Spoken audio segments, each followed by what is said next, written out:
दोस्तों नमस्कार, मैं मुकेश कोठारी YouTube चैनल पे आपका स्वागत करता हूं।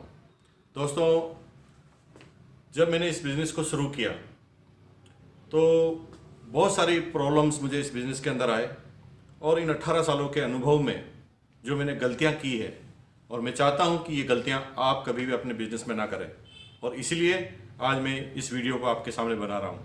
मैंने कई बार सेमिनार में जिक्र किया है कि एक समय ऐसा था कि मेरा बिज़नेस 2002 में एकदम बूम पर था और बहुत बड़ा इनकम मेरे को इस बिज़नेस से आती थी।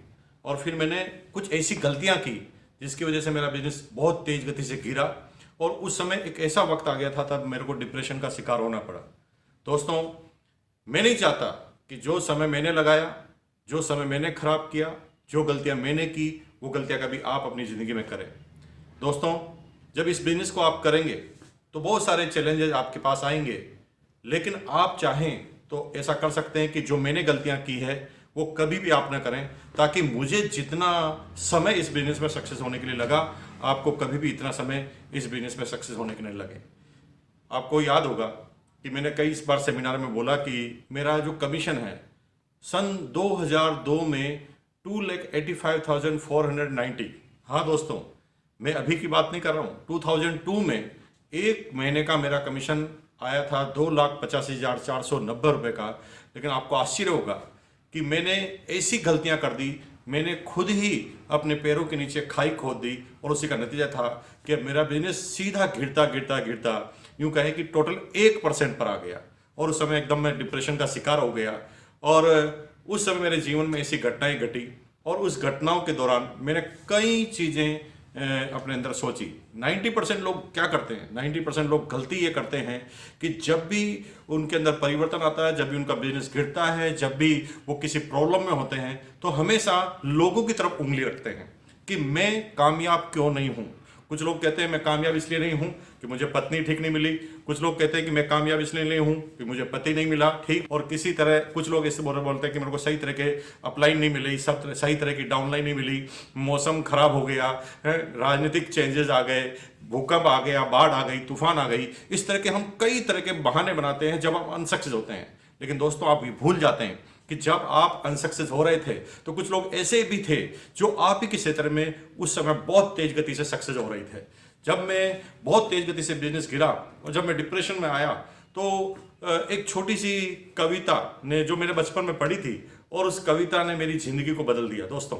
और वो कविता कुछ और नहीं, आपने सबने सुनी है, लहरों से डरकर नौका पार नहीं होती, कोशिश करने वालों की कभी हार नहीं होती। और उसी कविता में क्या बोला था, कवि ने ये बोला था कि असफलता एक चुनौती है, स्वीकार करो, क्या कमी रह गई देखो और सुधार करो, जब तक ना हो सफल तुम नींद चैन की त्यागो तुम, संघर्षों का मैदान छोड़ मत भागो तुम, क्योंकि कुछ किए बगैर जय जयकार नहीं होती और कोशिश करने वालों की कभी हार नहीं होती। दोस्तों, की जैसा मैंने बोला कि असफलता एक चुनौती है, स्वीकार करो। दुनिया में हमेशा वही लोग कामयाब हुए हैं जब वो किसी फील्ड में, जब किसी क्षेत्र में वो अनसक्सेस होते हैं तो उस क्षेत्र को नहीं बदलते। 90% लोग क्या करते हैं, गलती करते हैं, क्षेत्र को ही बदल लेते हैं। जैसे उसने लोहे का बिजनेस किया, लोहे में अनसक्सेस हुआ तो जूते का चालू कर दिया, जूते में अनसक्सेस हुआ तो पान का चालू कर दिया, पान में अनसक्सेस हुआ तो नौकरी कर ली। और वो जिंदगी भर चेंज करते हैं, किसी भी चीज में, किसी भी जगह पे वो परफेक्ट नहीं होते और उसी का नतीजा होता है कि उनका पूरा जीवन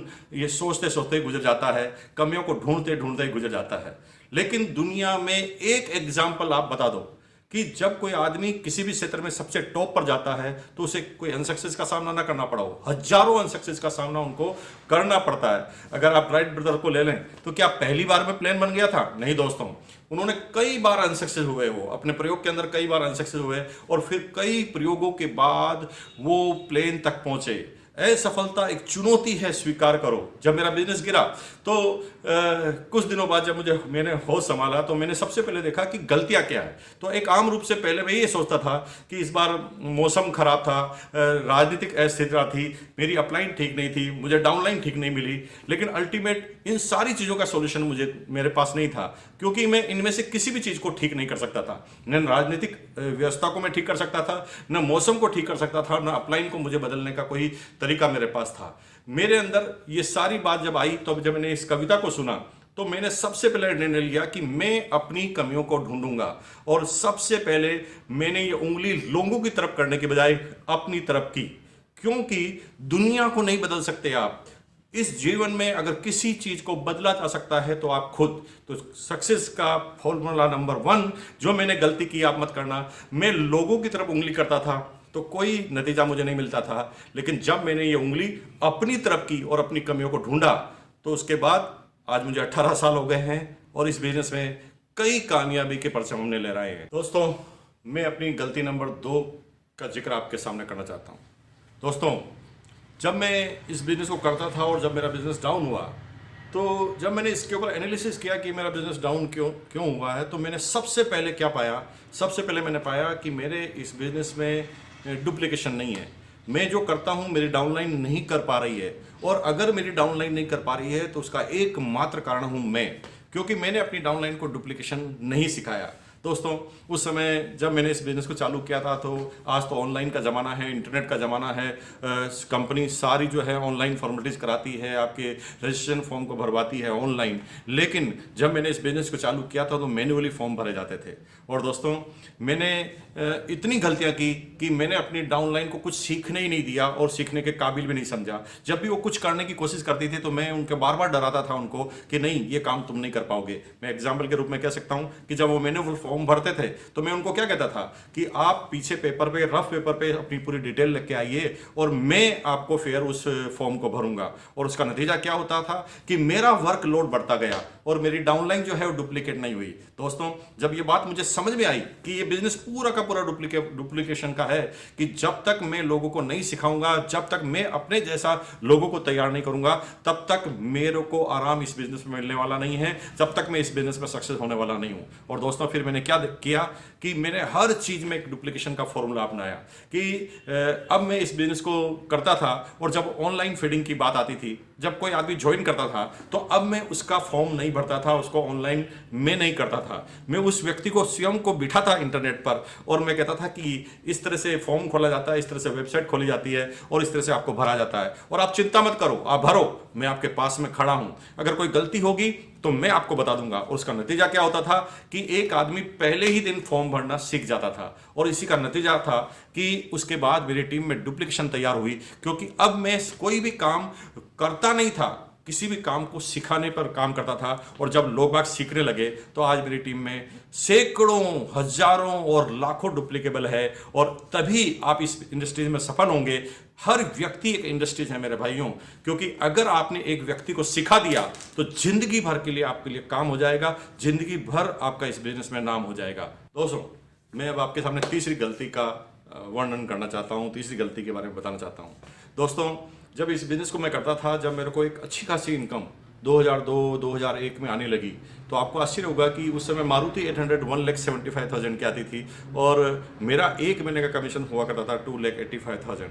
और दोस्तों, उसका नतीजा क्या हुआ कि जब मैं इतना सक्सेस हुआ तो मैं अपनी सक्सेस को पचा नहीं पाया, और उसका नतीजा था कि मैं अपने आप को ऐसा मानने लग गया कि साला मैं तो सांप बन गया। अब मैंने क्या किया, लोगों के सामने सीखना बंद कर दिया। अब मैं नई बात नहीं सीखता था, क्योंकि मुझे लगता था कि मैं परफेक्ट हूँ। और दोस्तों, जब आप ये कहते हैं कि मैं परफेक्ट हूं, तो मेरी इस चीज को आप नोट कर लेना, जिसमें कहावत में लिखा है परफेक्शन इज पैरालिसिस। क्योंकि अगर आप सोचते हैं कि आप परफेक्ट हैं तो समझ लो लकवा लग गया है। सीखना एक जर्नी है, सीखना एक परंपरा है, और सीखेगा कब तक आदमी? जब तक आदमी जिंदा रहेगा तब तक सीखता रहेगा। मरते वक्त भी आपको एक नया अनुभव आएगा। इसलिए सीखना कोई एक डेस्टिनेशन नहीं है, सीखना एक जर्नी है, लगातार आपको सीखते रहना है। और मैंने क्या किया, 2002 में जब मैं इस बिजनेस का टॉप अचीवर बना तो मैंने सीखना ही बंद कर दिया, और उसका नतीजा था कि मेरा बिजनेस गिरना चालू हुआ। और मैं आज आपको ये कहना चाहता हूं कि कभी भी ये मत कहना कि मुझे ये पता है, मैं ये जानता हूं, मुझे सब कुछ पता है, मुझे सब कुछ आता है, क्योंकि ये आपके लिए खाई है। आज के बाद सीखना चालू कीजिए। सीखना अगर आप चाहें ना मेरे भाइयों, तो नाली में पड़ा हुआ शराबी, गटर में पड़ा हुआ शराबी भी आपको सिखा सकता है। और अगर आप सीखना नहीं चाहते तो ऑक्सफोर्ड यूनिवर्सिटी का प्रोफेसर भी आपको कुछ नहीं सिखा सकता। Perfection is paralysis. आज के बाद एक ही चीज को बार बार रटना है, बार बार आपको सोचना है कि मैं सीखता रहूंगा, जिंदगी भर सीखता रहूंगा। सीखने का कहीं पर भी एक भी मौका मुझे मिलेगा तो मैं उसके लिए लगातार सीखने का काम करता रहूंगा।